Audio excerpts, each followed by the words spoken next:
Admiral Kextar stood on the bridge of his flagship, watching the stars through the massive windows. His ship was called the Zenith's Edge, and it was the largest vessel in the Coalition fleet. Behind him, 846 other ships moved through space in perfect formation. They had been traveling for 3 months, and now they were finally close to their target. The target was a small yellow star that the humans called Sol. The humans lived on the third planet from their star, a blue and green world they called Earth. They also had colonies on their red fourth planet and several moons. For such a young species, they had spread out quite quickly. Kextar's 4 arms moved across the control panels as he checked the fleet status. The Vorthak Empire had been in space for over 10,000 years. They had conquered hundreds of worlds and absorbed dozens of species into the Coalition. This should be just another easy victory. But something bothered him about these humans. They had been surprisingly stubborn during the negotiations. Most species surrendered when they saw the size of a Coalition fleet. The humans just kept saying no. "Admiral," called his navigation officer, "we are approaching the asteroid belt around the human system." "Good," Kextar replied. His voice was deep and rumbling. "Send a message to all ships. Maintain formation. These humans need to see our full strength." On the other side of the solar system, Captain Jake Morrison was having a very different conversation.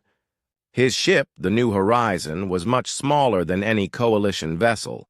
It was designed for diplomacy, not war. But Jake had been a soldier before he became a diplomat. "Admiral Carter, this is Morrison," he spoke into his communication device. "The Coalition fleet is massive. I count at least 800 ships. They're moving past the outer planets now." The voice that came back was calm and steady. "Admiral." Lisa Carter had been preparing for this day for years. "Understood, Captain. What's their formation?" "Standard Coalition attack pattern," Jake replied. "They're not even trying to hide their intentions. The lead ships are all battle cruisers. They want us to see how outgunned we are." "Let them think that," Carter said. "Continue monitoring and report any changes. And Jake, don't worry. We're ready for this." Jake wasn't so sure. The Coalition had been around for thousands of years. They had technology and experience that humans could only dream of. But Admiral Carter sounded confident, and she had never been wrong before. Back on Earth, Admiral Carter was standing in the command center deep under the North American mountains.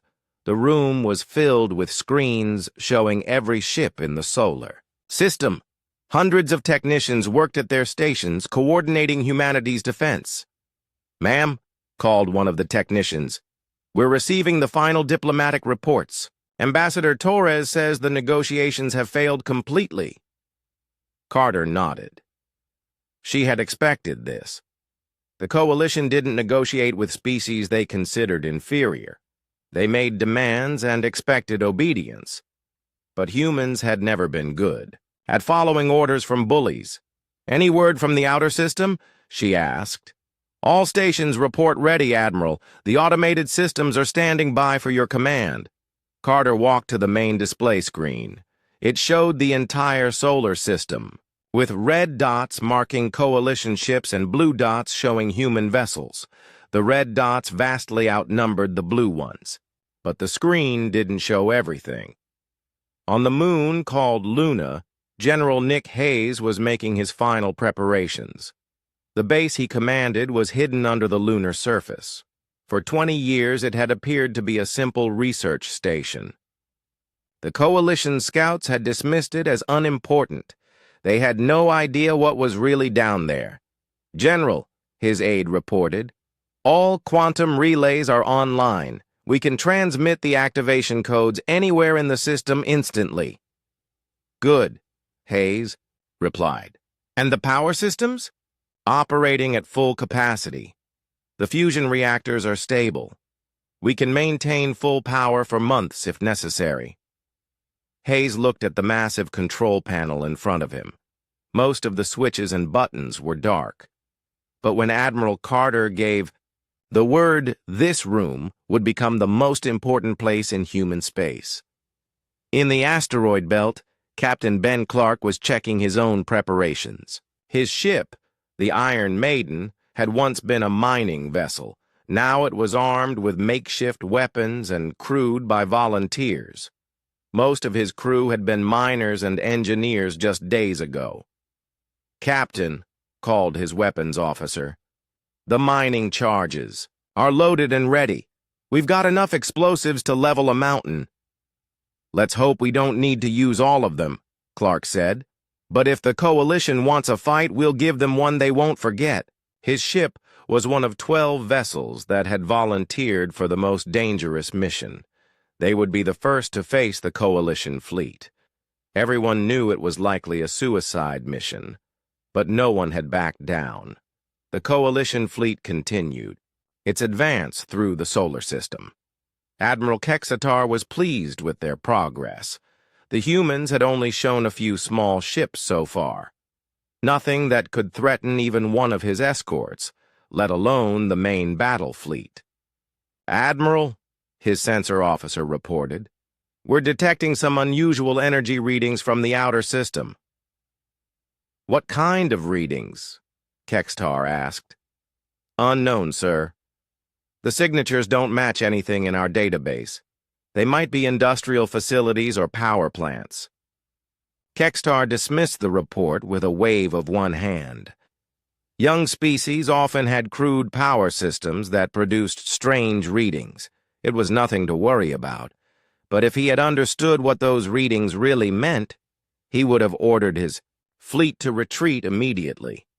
Deep in the outer system, beyond the orbit of the outermost planets, something vast was beginning to wake up. Automated systems that had been dormant for years started their startup sequences. Fusion reactors larger than most cities began warming up. Weapons that could reshape reality itself started charging their power cells. Humanity had spent decades preparing for this moment. While the galaxy thought they were a primitive species limited to one star system, human engineers had been building something incredible, something that would change the balance of power in the galaxy forever. Admiral Carter received one final report from her intelligence officers. The Coalition was committed to their attack. There would be no more chances for peace. She picked up her communication device and sent a single message to every human ship and base in the solar system. "Thunder Dawn is authorized. All units, prepare for war." The message was received across human space in an instant. On Luna, General Hayes began entering authorization codes. In the asteroid belt, Captain Clark ordered his fleet to battle stations. And in the depths of space, where no Coalition sensor could detect them, humanity's greatest achievement began to stir. The storm was about to break, and the galaxy would never be the same.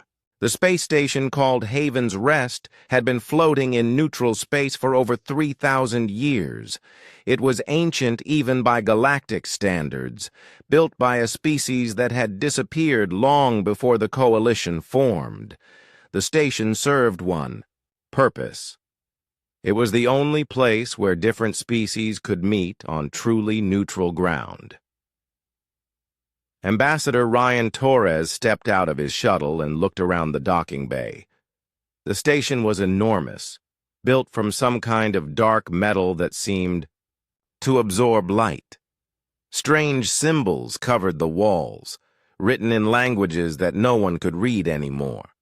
But despite its age, everything still worked perfectly. Ryan was nervous, though he tried not to show it. This was humanity's last chance to avoid war.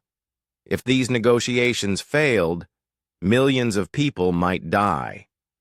He straightened his uniform and walked toward the meeting hall.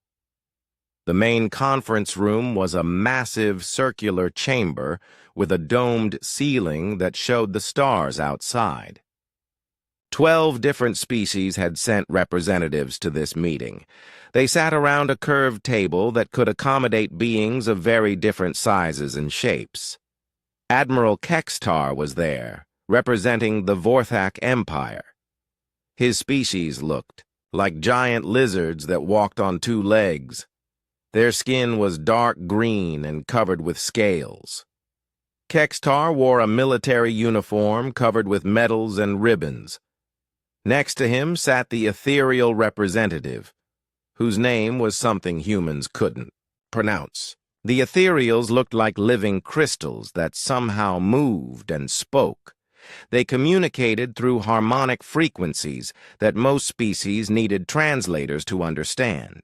The collective had sent a single representative, but Ryan knew that millions of minds were watching through those dark eyes.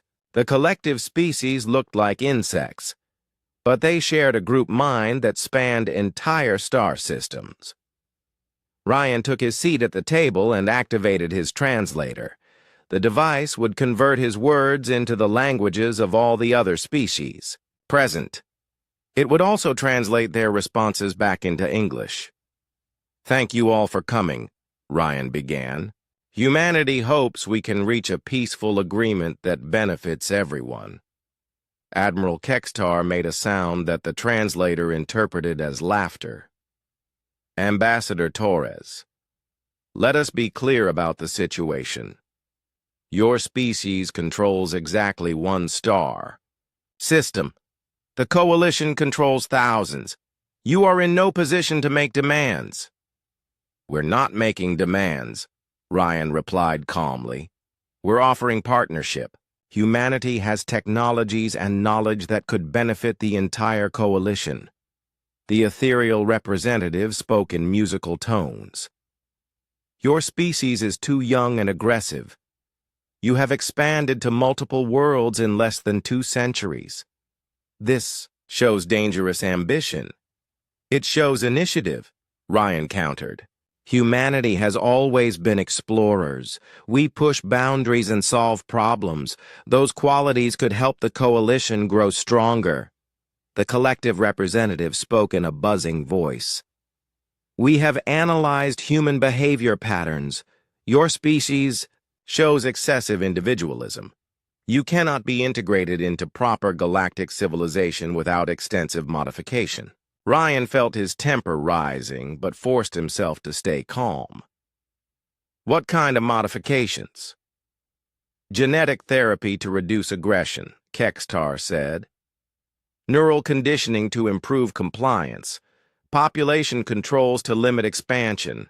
Standard procedures for primitive species." "Those aren't modifications," Ryan said. "That's slavery." "Call it what you want," the ethereal said. "The alternative is elimination. Your species cannot be allowed to spread its chaos throughout the galaxy." Ryan stood up slowly. "Let me make humanity's position clear. We will never submit to genetic modification or mind control. We will never accept population limits imposed by others.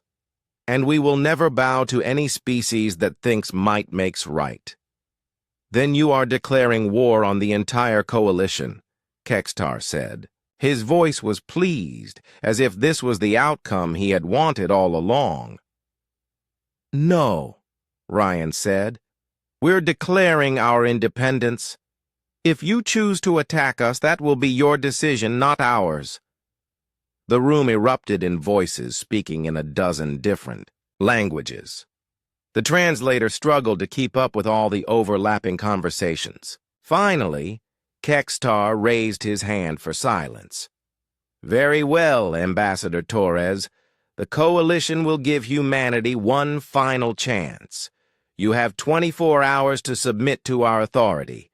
After that, we will pacify your system by force." "And what does pacification mean?" Ryan asked, though he already knew the answer. "Complete military occupation, removal of your government, installation of Coalition administrators," Reduction of your population to manageable levels. Kextar paused. Perhaps 10% of your current numbers. Ryan felt cold anger building in his chest. They were talking about killing billions of people as casually as discussing the weather. In that case, Admiral, I have a message for you from the people of Earth. He reached into his jacket and pulled out a small recording device. When he activated it, President Elena Rodriguez's voice filled the room. To the leaders of the Galactic Coalition, the recording said, humanity rejects your ultimatum completely. We will not submit to your authority. We will not accept your modifications. And we will not surrender our freedom to anyone, regardless of how many ships they bring. The recording continued. If you choose to attack us, you will learn something important about humanity. We do not start fights, but we always finish them. And we are much more dangerous than you think. Ryan turned off the device and looked around the room. That is humanity's final answer. Then you have doomed your species, the collective representative said. Our fleet will destroy every human world within days. Maybe, Ryan said, or maybe you'll discover that humanity has been preparing for this conversation for a very long time. He walked toward the exit, but Kextar's voice stopped him. Ambassador, surely you realize the futility of resistance. Your entire fleet consists of perhaps 50 vessels. We have brought nearly 1,000 ships to your system. Ryan turned back with a smile that didn't reach his eyes. Admiral, let me ask you something. In all your thousands of years of conquest, have you ever faced a species that was actually ready for you? What do you mean? I mean a species that saw you coming decades in advance. A species that spent every day of those decades preparing for your arrival. A species that built their entire civilization around the knowledge that someday, someone like you would come knocking. Kextar's expression changed slightly. You're bluffing. Am I? Ryan asked. I guess you'll find out in 24 hours. As Ryan left the station, he sent a coded message to Captain Morrison aboard the New Horizon. The message was just 2 words, Thunder Dawn. Captain Morrison received the message as his ship orbited outside the asteroid belt. He immediately transmitted those same 2 words to Admiral Carter on Earth.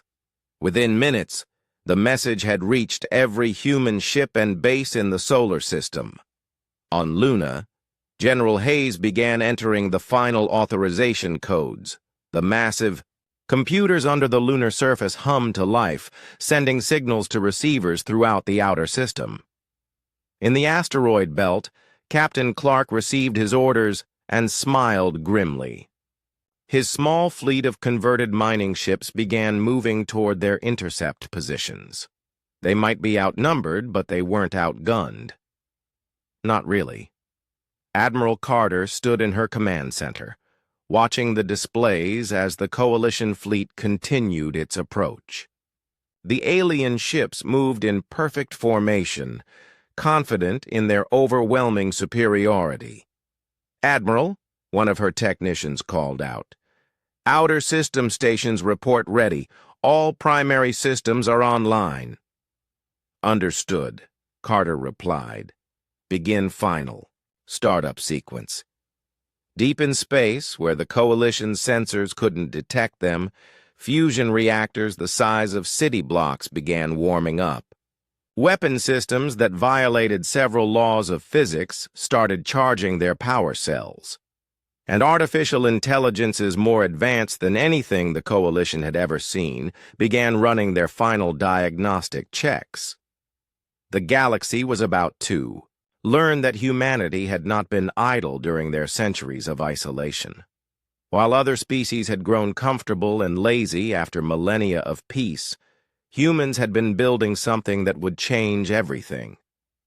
The 24-hour countdown had begun, and somewhere in the dark between the stars, Giants were beginning to wake up.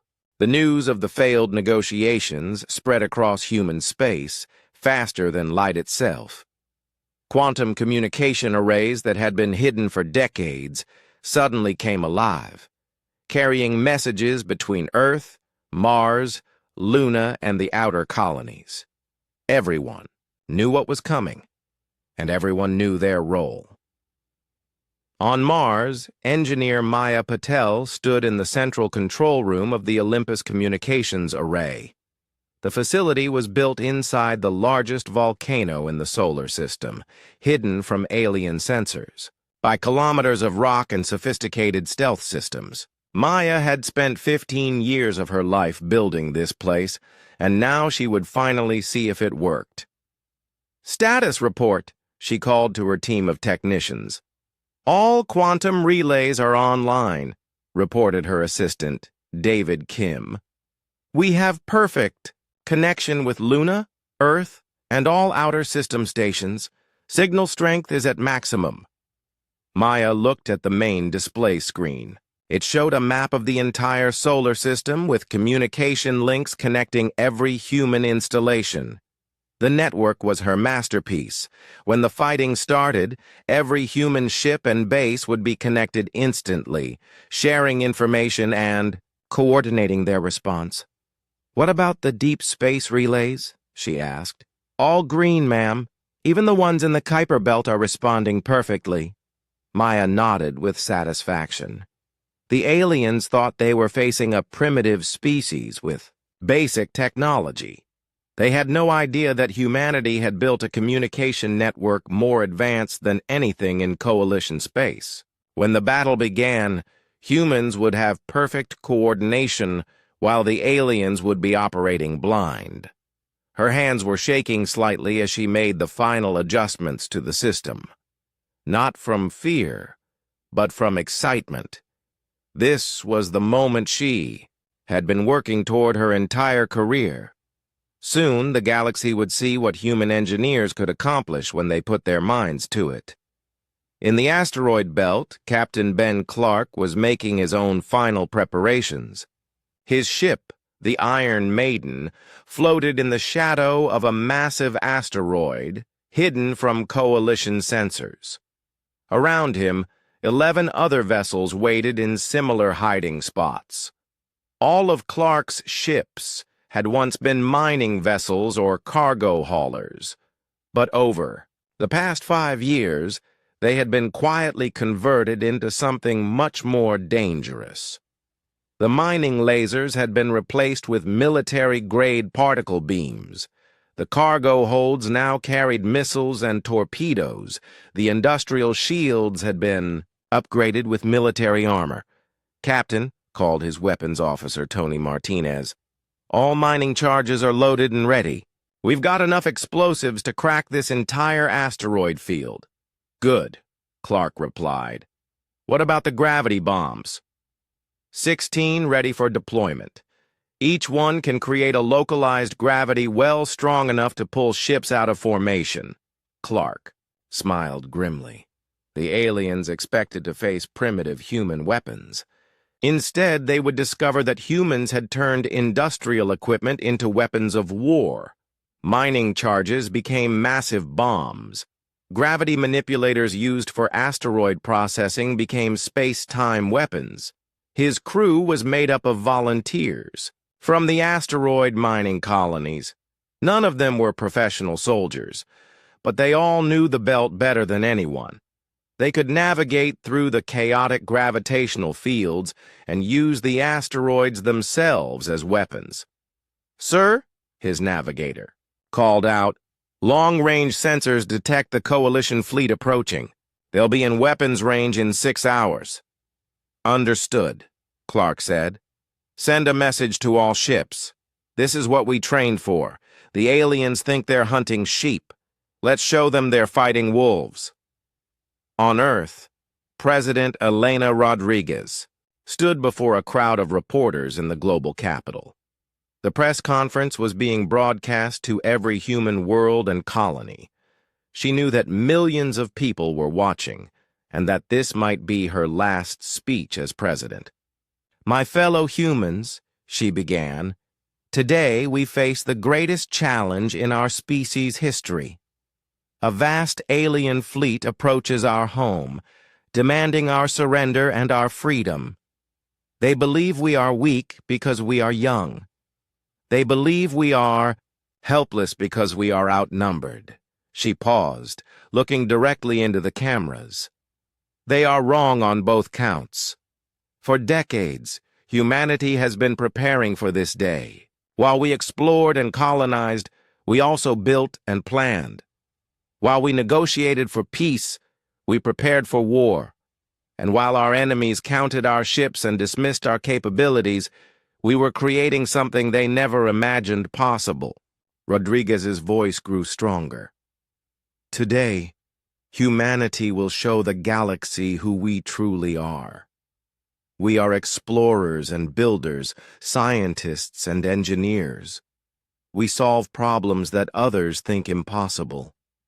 We achieve things that others think unthinkable. And we never, ever surrender to bullies. To our people throughout the solar system, stay strong, stay united, and trust in the men and women who have dedicated their lives to defending us. To our enemies, you have made a terrible mistake. You are about to learn why humanity has survived and thrived on a world that has tried to kill us for millions of years. We do not seek war, but we are ready for it. We do not want to fight, but we will not back down. And when this is over, the galaxy will understand that humanity is not prey. We are predators, and you have just walked into our hunting ground." The president ended her speech and walked off the stage. Within minutes, her words were being broadcast throughout human space and intercepted by coalition listening posts. Let the aliens hear it, she thought. Let them try to understand what they were really facing. In listening posts throughout the solar system, human intelligence officers monitored coalition communications. The intercepts revealed something interesting. The aliens were completely confident in their victory. They were already discussing how to divide up human territory and which species would get which planets.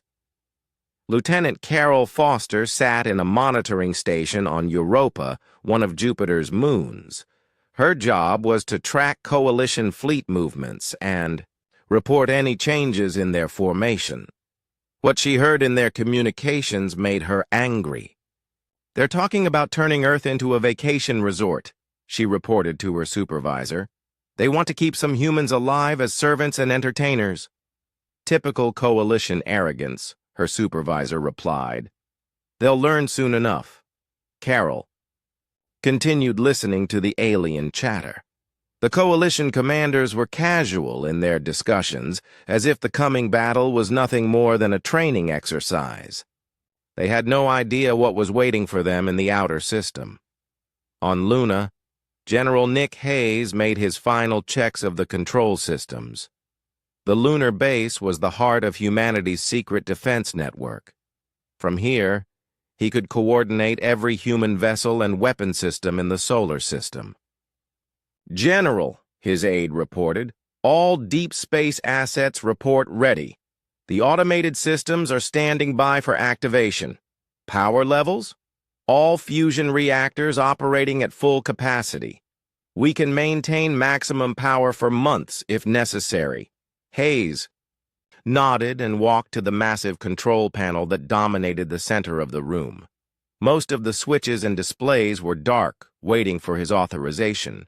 But when Admiral Carter gave the final order, this room would become the most important place in human space.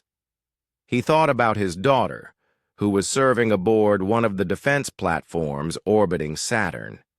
He thought about his son, who was part of a research team on one of Neptune's moons.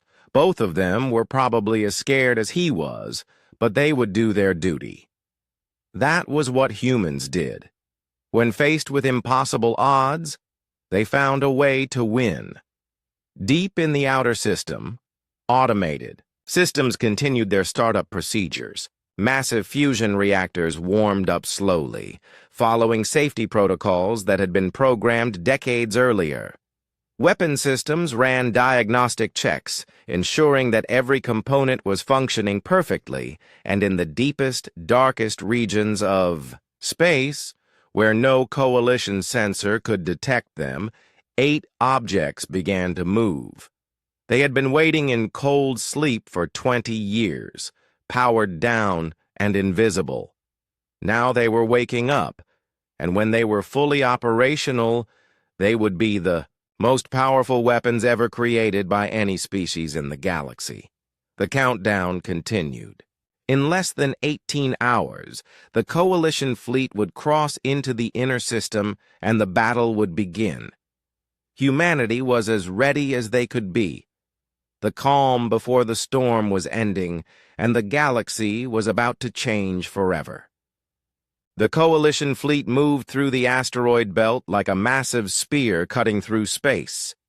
Admiral Kextar stood on his bridge, watching the tactical display with satisfaction.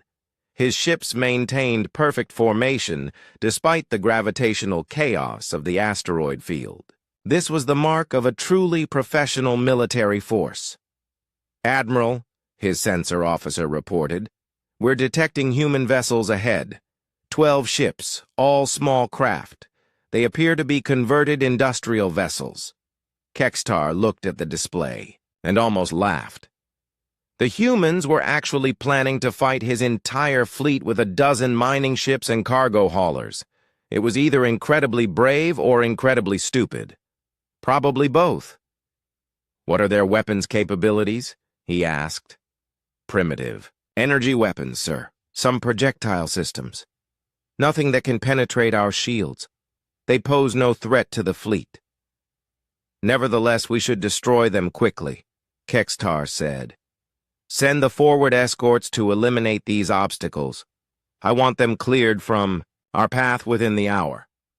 3 Coalition destroyers broke formation and accelerated toward the human ships. Each destroyer was 10 times larger than the biggest human vessel and carried enough firepower to level a city. This should be over quickly. Captain Ben Clark watched the approaching enemy ships from the bridge of the Iron Maiden. His vessel was hidden in the shadow of a massive asteroid, invisible to Coalition sensors until it was too late. Around him, 11 other ships waited in similar ambush positions. "All ships, this is Clark," he transmitted on a secure frequency. "Enemy destroyers are approaching. Remember the plan.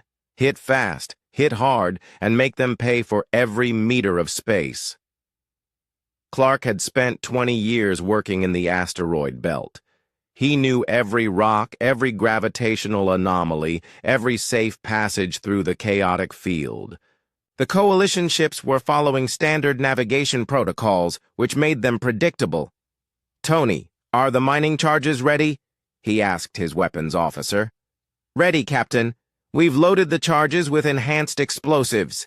Each one has the power of a tactical nuclear weapon." "Good. And the gravity bombs?" 16 bombs ready for deployment. They'll create artificial gravity wells that should disrupt enemy formations." Clark nodded. The aliens expected to face primitive human weapons. Instead, they would discover that humans had turned their industrial tools into instruments of war. Mining charges became massive bombs. Gravity manipulators used for asteroid processing became space-time weapons.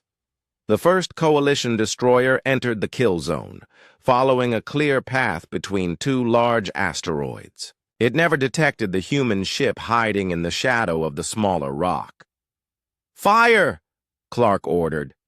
The Iron Maiden emerged from hiding and launched 6 mining charges at point-blank range. The charges were designed to shatter asteroids, but they worked just as well against starship armor. The explosions tore through the destroyer's shields and hull, sending debris spinning through space. All around the asteroid field, 11 other human ships launched their own attacks. They used the gravitational fields of the asteroids to slingshot, their weapons at impossible angles. They triggered controlled asteroid collisions that sent massive rocks tumbling into enemy formations. The second destroyer tried to respond, but Captain Maria Santos aboard the converted freighter Desert Wind was already moving. Her ship dove between two asteroids, using their gravity to accelerate beyond what should have been possible. She launched a spread of gravity bombs that created localized space-time distortions. The Coalition ship found itself caught in an artificial gravity well that pulled it off course and slammed it into an asteroid. The impact crushed the destroyer's forward section and left it spinning helplessly. The third destroyer managed to fire its weapons, but the humans were already gone. They used their intimate knowledge of the asteroid field to vanish among the rocks, appearing only long enough to launch another attack before disappearing again. "This is impossible!" shouted the Coalition weapons officer aboard the surviving destroyer. "How are they moving so fast? How are they hitting us from impossible angles?" The answer was simple. The humans weren't fighting a space battle. They were fighting an asteroid belt battle, using the environment itself as a weapon. Every rock was a potential projectile. Every gravitational field was a tool for maneuvering. Every shadow was a hiding place. Captain Clark's ship took a direct hit from the destroyer's main guns, but the Iron Maiden kept fighting. The mining ship's armor had been reinforced with materials designed to survive asteroid impacts. It could take punishment that would destroy a military vessel. "Hull breach in Section 4, reported his damage control officer. "We're losing atmosphere." "Seal it off," Clark ordered. "How are our weapons?" "Still operational, sir. We have 4 mining charges left." Clark looked at his tactical display. The Coalition destroyer was damaged, but still fighting. His own ship was crippled and losing life support, but he had one more card to play. "All hands, prepare for ramming speed," he announced. "Set course for the enemy vessel. Load all remaining charges for proximity detonation." His crew didn't hesitate. They had volunteered for this mission knowing it was probably suicide. If they were going to die, they would take as many enemies with them as possible. The Iron Maiden accelerated toward the Coalition destroyer, its engines pushed beyond their safety limits. The enemy ship tried to turn away, but it was too late. Clark's vessel slammed into the destroyer's side and detonated all 4 mining charges simultaneously. The explosion was visible from Mars. When the light faded, both ships were gone, nothing left but expanding clouds of debris. But the human sacrifice had achieved its goal. 3 Coalition destroyers were destroyed, and the main fleet had lost its forward scouts. More importantly, the brief battle had sent a message that would reach every Coalition ship within minutes. Captain Jake Morrison aboard the New Horizon watched the battle from a safe distance. As soon as the fighting ended, he opened communications. "On all frequencies, this is Captain Morrison of the Human Defense Force," he broadcast. "To all Coalition vessels, this is humanity's answer to your ultimatum. We do not submit. We do not surrender, and you have no idea what you've awakened." He paused, letting the words sink in. "You've just seen 12 converted mining ships destroy 3 of your warships. Those were not military vessels. They were civilian craft operated by volunteers. If that's what our miners and cargo pilots can do, imagine what our actual military is capable of. You came here expecting to face a primitive, helpless species. Instead, you're fighting humans. We've survived ice ages and asteroid impacts. We've conquered a world that spent millions of years trying to kill us. We've turned tools into weapons and civilians into soldiers." Morrison's voice grew harder. "You wanted a demonstration of human capabilities. You've got one. Now ask yourselves, if our miners can do this much damage, What do you think our real military has been building in the outer system? Admiral Kextar received Morrison's transmission aboard his flagship. The loss of 3 destroyers to a handful of mining ships was humiliating, but it was also instructive. These humans were more dangerous than expected. Admiral, his tactical officer reported, analysis of the battle shows the humans used unconventional weapons and tactics. They turned industrial equipment into military systems. What about their ship movements? How did they achieve those impossible maneuvers? They used the asteroid field's gravitational effects to accelerate and change direction. It requires incredible skill and intimate knowledge of local conditions. Kextar nodded slowly. The humans had been preparing for this battle for years, maybe decades. They knew every rock in this asteroid field and had trained extensively for this exact scenario. "Sir," his communications officer called out, "we're receiving urgent messages from Coalition Command. They want to know how we lost 3 destroyers to 12 mining ships." "Tell them the humans are more resourceful than expected," Kextar replied. "But also tell them that this changes nothing. We still have overwhelming numerical superiority." But privately, Kextar was beginning to worry. If human miners could fight this effectively, what would happen when they faced the actual human defense force? What other surprises were waiting in the outer system? He looked at his tactical display, showing the path toward Mars and Earth. Somewhere ahead, more human ships were waiting. And if the past hour had taught him anything, it was that humanity was full of unpleasant surprises. "All ships, maintain formation and advance toward Mars," he ordered. "But increase sensor sweeps and keep shields at maximum. These humans are more dangerous than we thought." The Coalition fleet continued its advance, but now they moved more cautiously. The humans had drawn first blood, and it was red. Admiral Kextar stood before the main tactical display of his flagship, studying the approach to Mars. The red planet hung in space ahead of them, surrounded by a network of human installations and defense platforms. Intelligence reports suggested the humans had perhaps 40 ships defending the planet. Against his fleet of over 800 vessels, it should be an easy victory. But after the asteroid belt engagement, Kextar was taking nothing for granted. The humans had already proven they were more dangerous than expected. "Admiral," his sensor officer called out, "we're detecting unusual energy readings from the outer system." "What kind of readings?" Kextar asked, moving to the sensor station. "Unknown. Energy signatures, sir. They're massive, but the signals are very faint. Our computers can't identify the source." Kextar frowned as he looked at the sensor data. The readings were coming from several points beyond the orbit of Saturn. They looked almost like power plants, but the energy output was enormous. Far larger than anything a young species should be able to build. "Could they be natural phenomena?" he asked. "Possible, sir.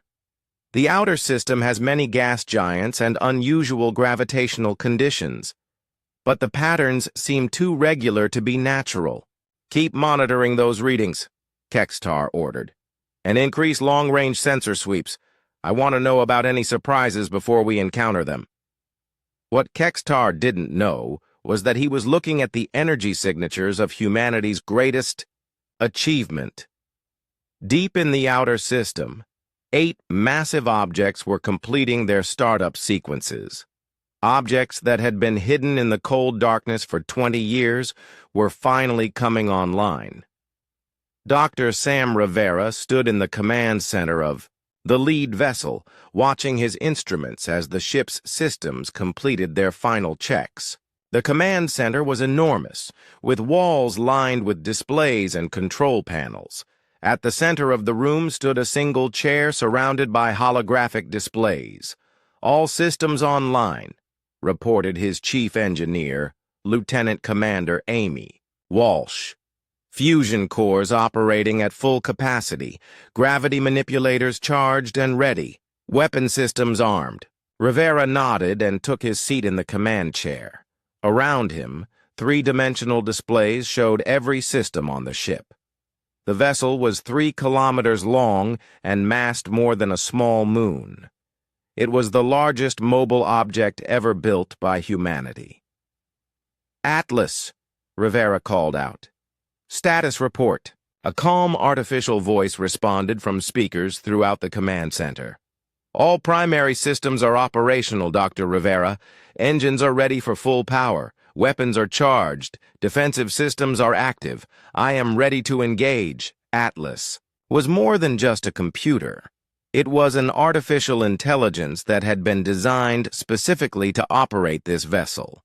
The AI was smarter than any human and faster than any coalition computer system.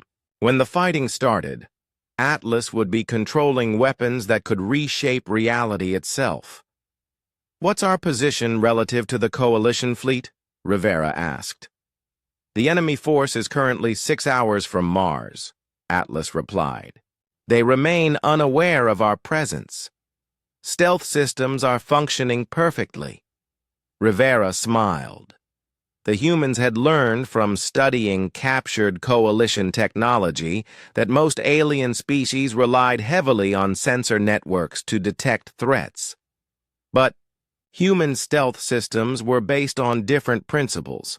Instead of just hiding their energy signatures, the human ships could bend space around themselves, making them effectively invisible. "Sir," Lieutenant Walsh reported, "we're receiving activation codes from Luna.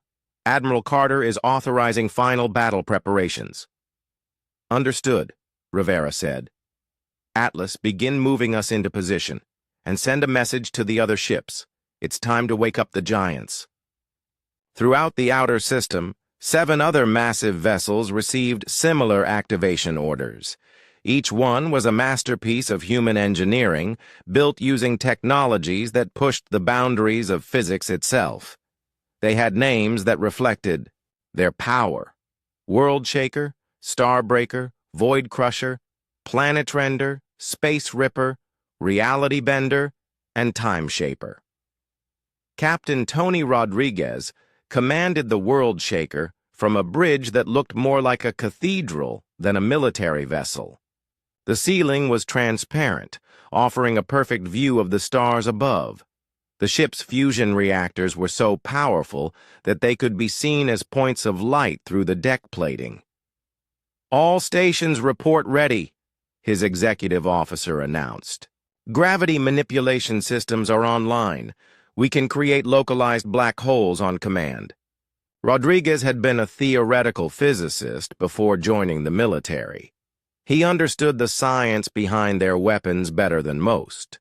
The gravity manipulators could create artificial singularities that would consume anything in their path. It was technology that violated several known laws of physics. Captain Kelly Adams aboard the Starbreaker was preparing her own weapon systems. Her ship specialized in quantum warfare, using technology that could phase enemy vessels partially out of normal space-time.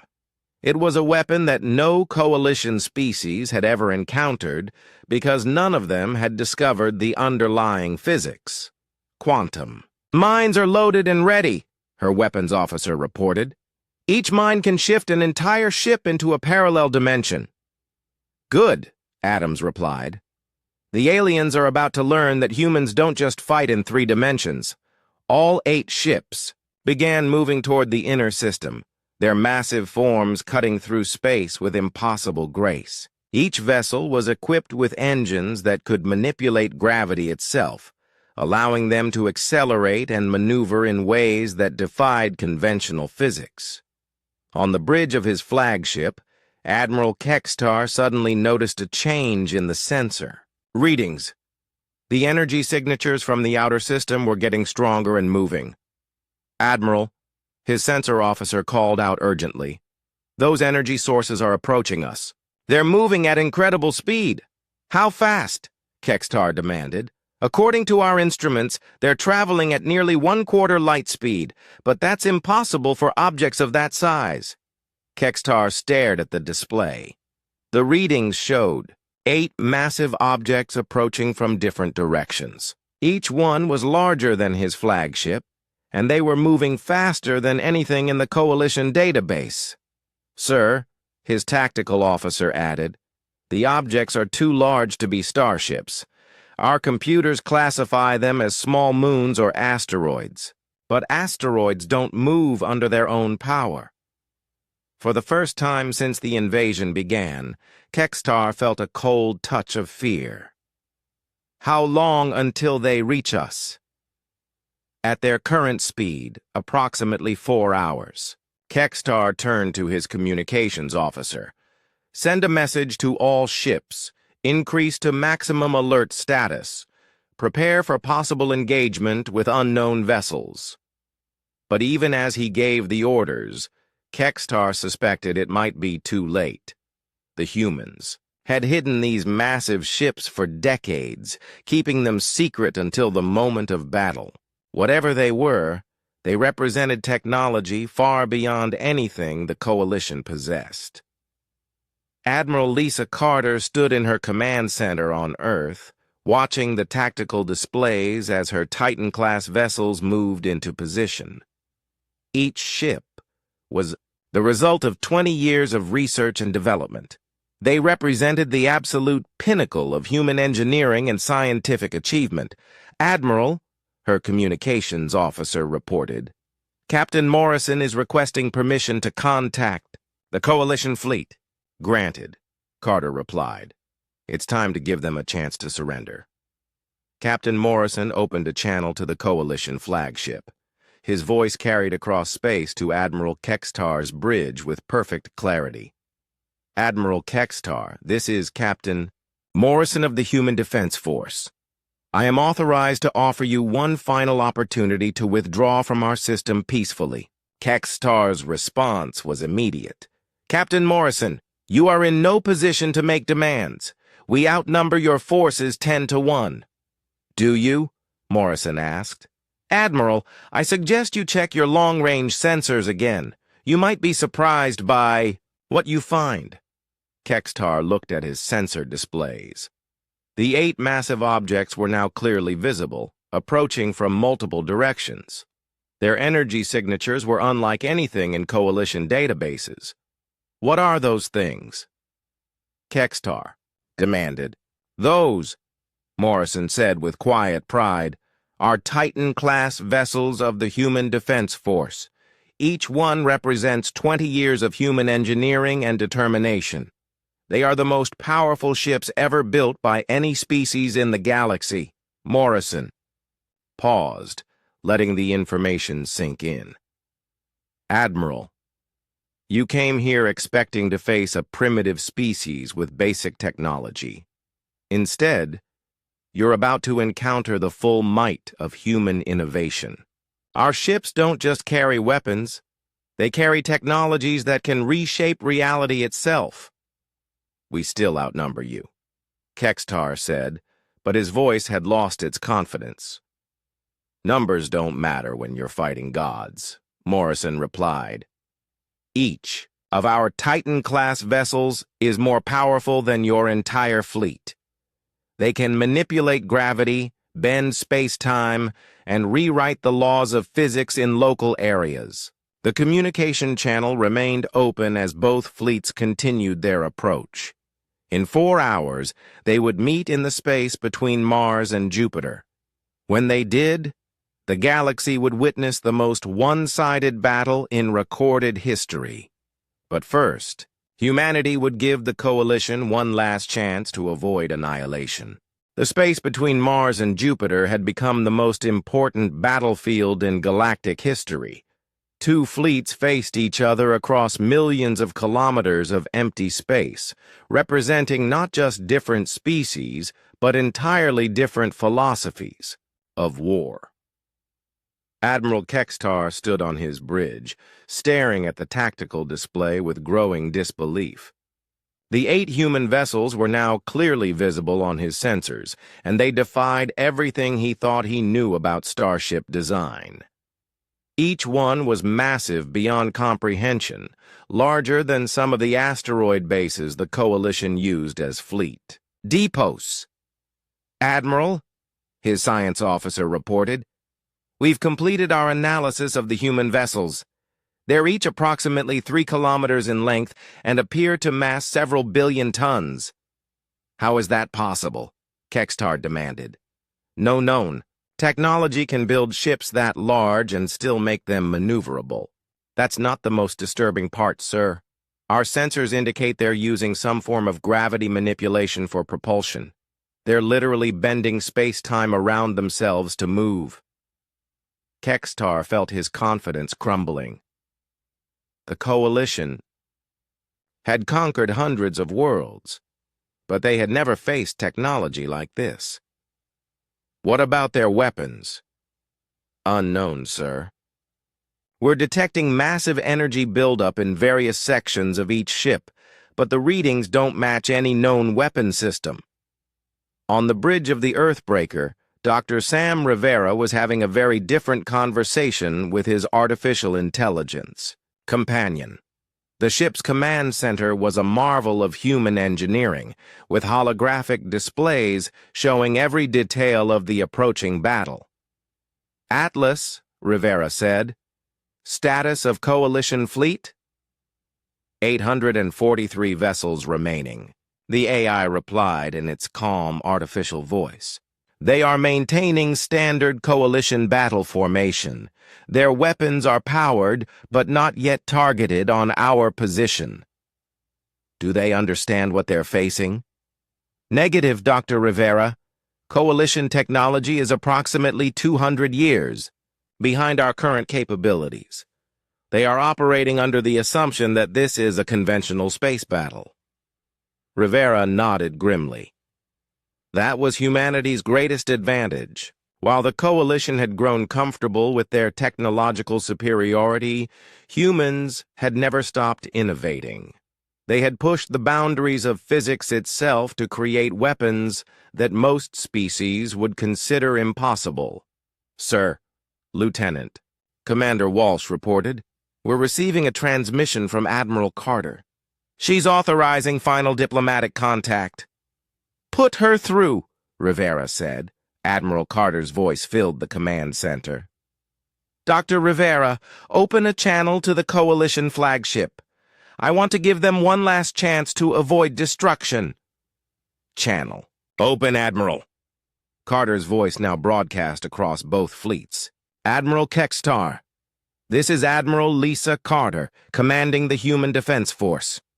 You have entered our space with hostile intent and attacked our vessels. I am offering you one final opportunity to withdraw. Kextar's response crackled with static across the vast distance.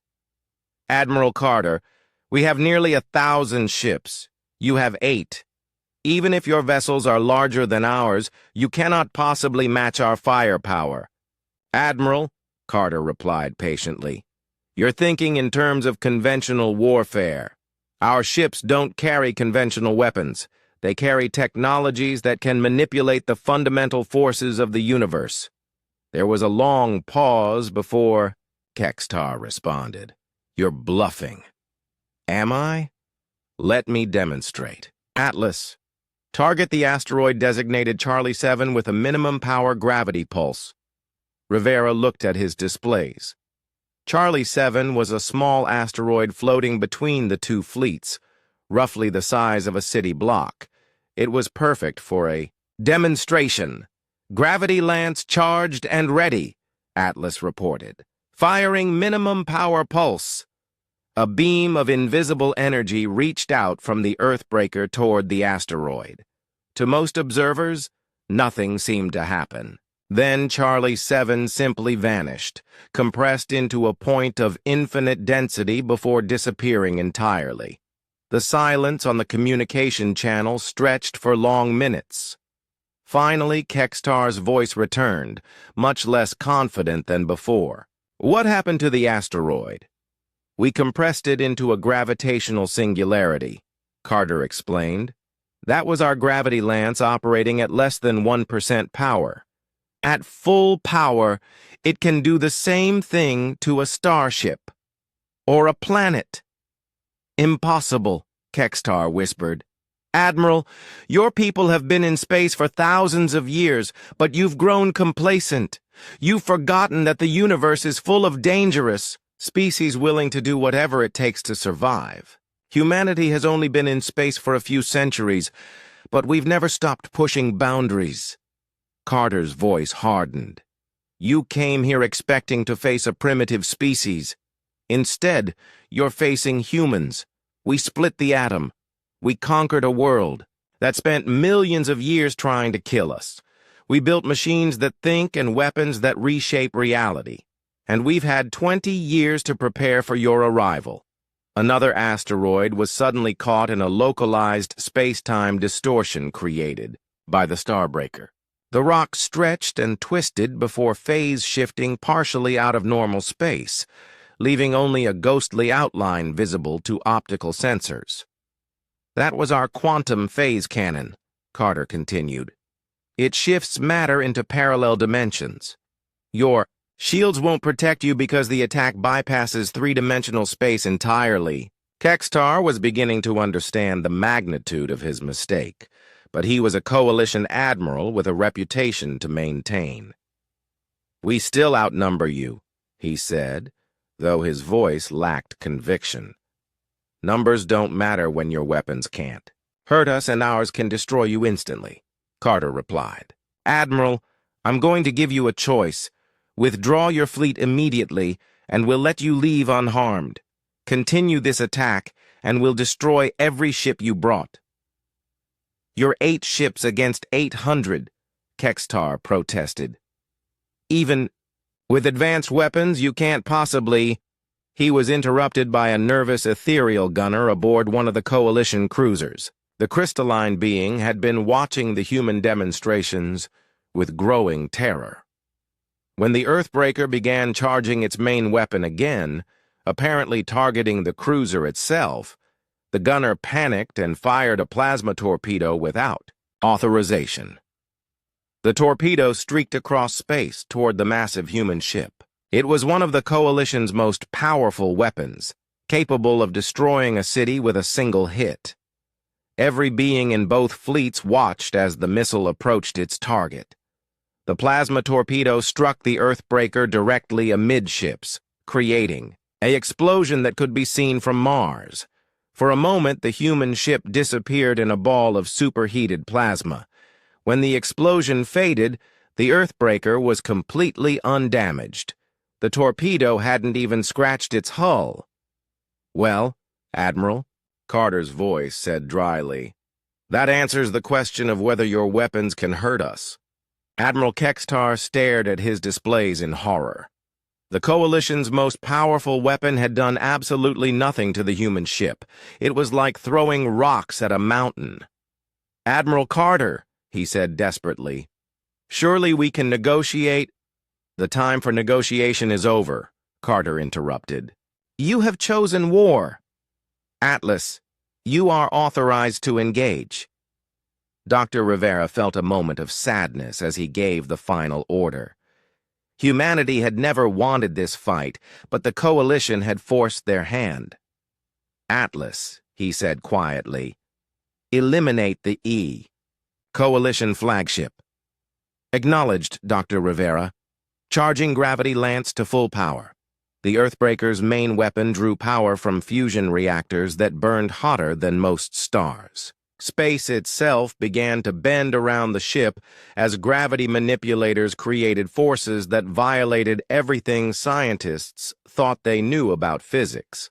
Admiral Kextar had just enough time to realize what was happening before the gravity lance fired. The beam reached across space instantly, striking his flagship with the force of a collapsing star. The massive Coalition dreadnought, pride of the Vorthak fleet, was compressed into a point of infinite density and vanished from existence. 8,000 crew members died without even understanding what had killed them. Flagship destroyed, Atlas reported with mechanical calm.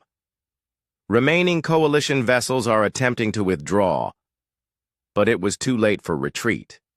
The moment that nervous gunner had pulled his trigger, the fate of the coalition fleet was sealed. Humanity's Titan-class vessels were no longer holding back. The galaxy was about to witness the most one-sided battle in recorded history.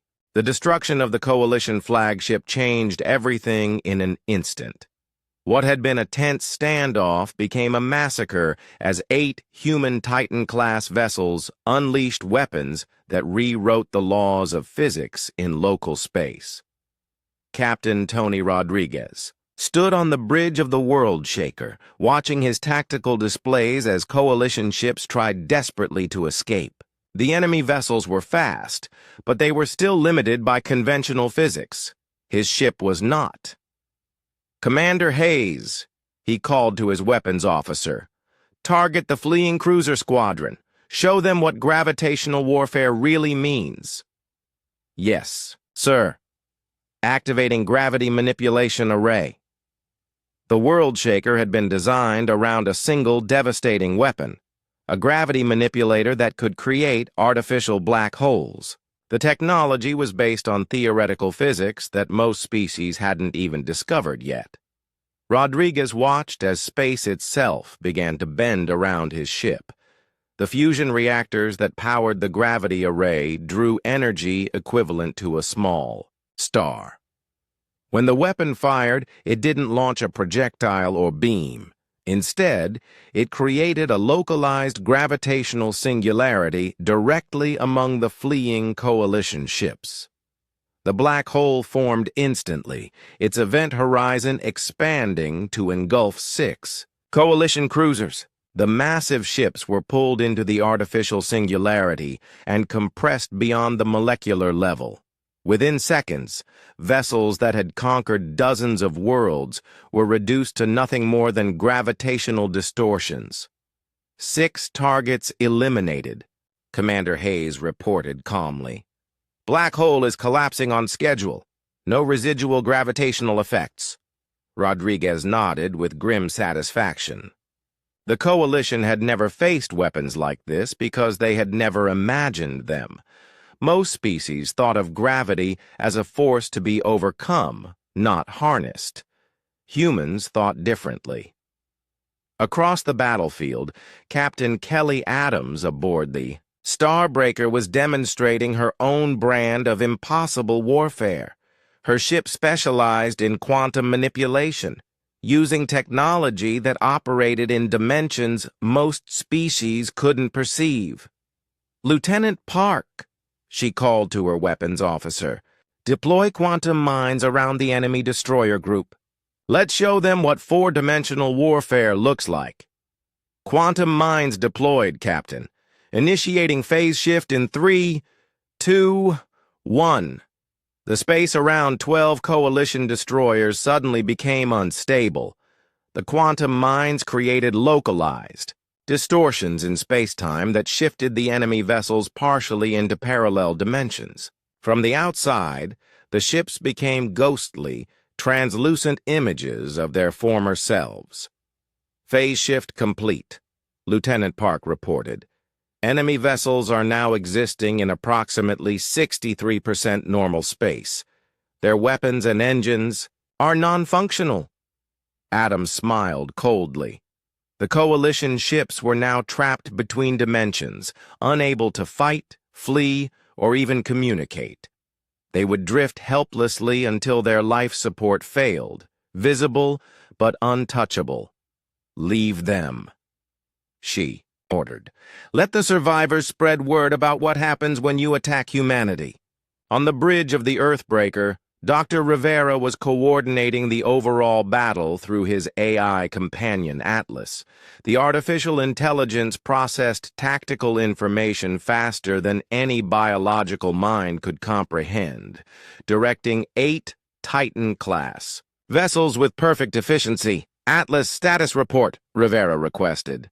Coalition fleet strength reduced by 47%, the AI replied. Remaining vessels are attempting to withdraw in multiple directions. Shall I coordinate pursuit? Negative. Let some of them escape. The galaxy needs to know what happened. Here. Rivera understood that this battle was about more than just defeating one invasion fleet. It was about establishing humanity's position in galactic politics. A few survivors carrying tales of impossible human weapons would do more to prevent future attacks than destroying every ship. But the lesson had to be thorough. The Coalition needed to understand that humanity was not just technologically superior, but utterly beyond their ability to challenge. Atlas, signal all ships. Begin final demonstration. I want them to see what our ships can really do. Throughout the battle zone, the 8 human vessels began to glow with barely contained energy. Each ship was preparing to unleash its full capabilities, showing the galaxy technologies that shouldn't exist. The Void Crusher, commanded by Captain Alex Turner, activated its space-time compression cannon. The weapon created a moving distortion in space that consumed everything in its path. A squadron of Coalition battleships simply ceased to exist as the distortion passed through them. Their matter compressed into exotic particles. Captain Sarah, Mitchell aboard the Planet Render, fired her molecular disintegration beam at a Coalition carrier. The massive ship dissolved from bow to stern as its atomic bonds were severed at the quantum level. The vessel didn't explode or burn. It simply came apart into its component atoms, leaving a cloud of disconnected elements floating in space. The Space Ripper, under Captain David Chen, deployed weapons that tore holes in space itself. Coalition ships caught in the spatial rifts were stretched across multiple dimensions before being expelled into unknown regions of the universe. They might have survived the transition, but they would never find their way home. Captain Lisa Wong, commanding the reality bender, activated her probability manipulation array. Within a localized area of space, the laws of physics began operating according to different rules. Coalition weapons fired but missed targets that should have been impossible to avoid. Their engines failed even though all systems showed green. Their shields collapsed without taking any damage. The final human ship, the Time Shaper under Captain Mark Johnson, demonstrated the most exotic technology of all. Its temporal manipulation array created pockets of accelerated time around enemy vessels. To outside observers, the Coalition ships appeared to age decades in seconds. Their hulls corroded, their equipment failed, and their crews died of old age in minutes. Admiral Kextar, now commanding from a heavy cruiser after the destruction of his flagship, watched his fleet being systematically annihilated by weapons that violated everything he thought he knew about warfare. The humans weren't just winning, they were rewriting reality to ensure victory. All ships, he broadcast desperately, full retreat. Emergency jump to Coalition space immediately. But even retreat was no longer possible. The human ships had created a maze of gravitational distortions, spatial rifts, and temporal anomalies that made faster-than-light travel impossible. The Coalition fleet was trapped in a region of space where the normal laws of physics had been suspended. Dr. Rivera watched the destruction with mixed emotions. Each Coalition ship that died represented thousands of lives lost. But humanity had not started this war. They had tried diplomacy and been rebuffed. They had offered surrender terms and been ignored. The Coalition had chosen violence, and now they were facing the consequences.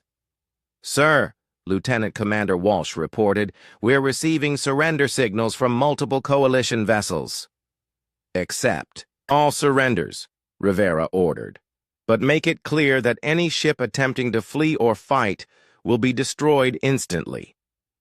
Across the battlefield, coalition captains began broadcasting surrender messages. They had watched their most powerful warships destroyed by weapons they couldn't understand, operated by a species they had dismissed as primitive. The lesson was clear. Humanity was not just another young species to be conquered. They were something far more dangerous. The battle that had been expected to last days was over in less than 3 hours. Of the 843 coalition ships that had entered the solar system, fewer than 100 remained intact. Most of those were damaged, and all of them were surrendering. Captain Jake Morrison aboard the New Horizon opened communications with the surviving coalition forces. His voice carried across the battlefield with calm authority. To all coalition vessels, this is Captain Morrison. The hostilities are over. You came here to conquer humanity. Instead, you've learned that we are not prey. We are predators. And you walked into our hunting ground. He paused, letting his words sink in. Your surviving ships will be escorted to the edge of our system and released. You will carry a message back to the coalition leadership. Humanity is not interested in conquest or domination, but we will defend ourselves and we will protect those who cannot protect themselves. The age of galactic bullying is over. Any species that attacks humanity or our allies will face the same fate you've witnessed today. Your choice is simple: coexist peacefully with humanity or face the consequences of aggression. As the surviving coalition ships were rounded up and prepared for escort out of the system, one fact became clear to everyone involved. The balance of power in the galaxy had changed forever. The species that had controlled only one star system a few hours ago was now the most feared military force in known space. The giants had awakened, and the galaxy would never be the same. 3 days after the battle, the galaxy was still reeling from the news. The surviving coalition ships had reached the nearest communication relay and broadcast their reports to every corner of civilized space. The message was simple and terrifying. Humanity possessed weapons that could reshape reality itself. Ambassador Ryan Torres sat in his office aboard the newly constructed diplomatic vessel New Dawn, reading reports from across coalition space. The ship was a marvel of human engineering, designed to impress rather than intimidate.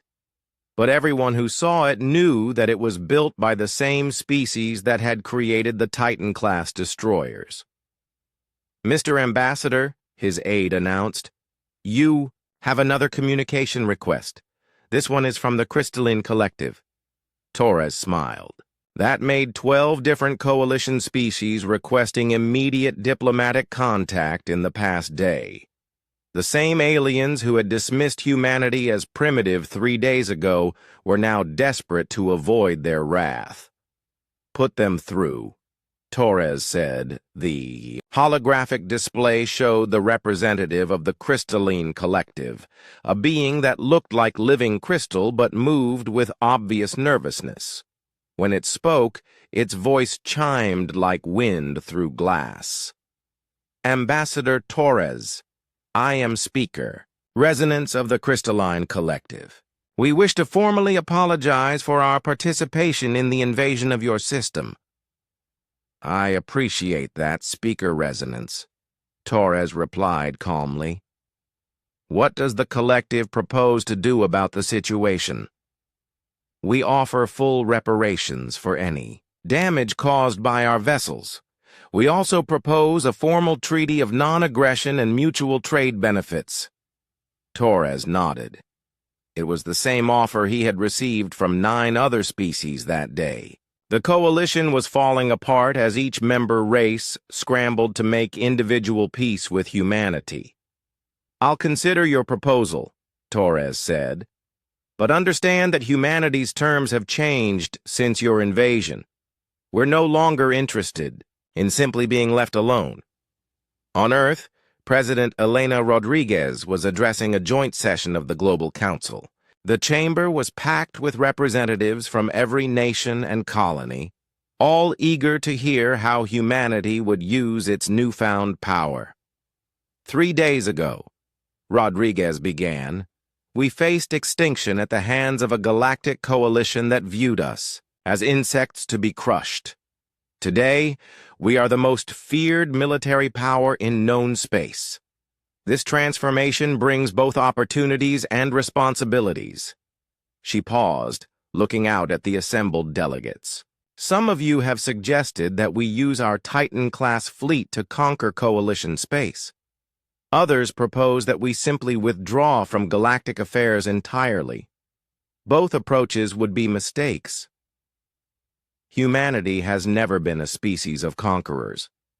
We explore, we build, we create, but we also protect those who cannot protect themselves. Our new position gives us the power to reshape galactic civilization for the better.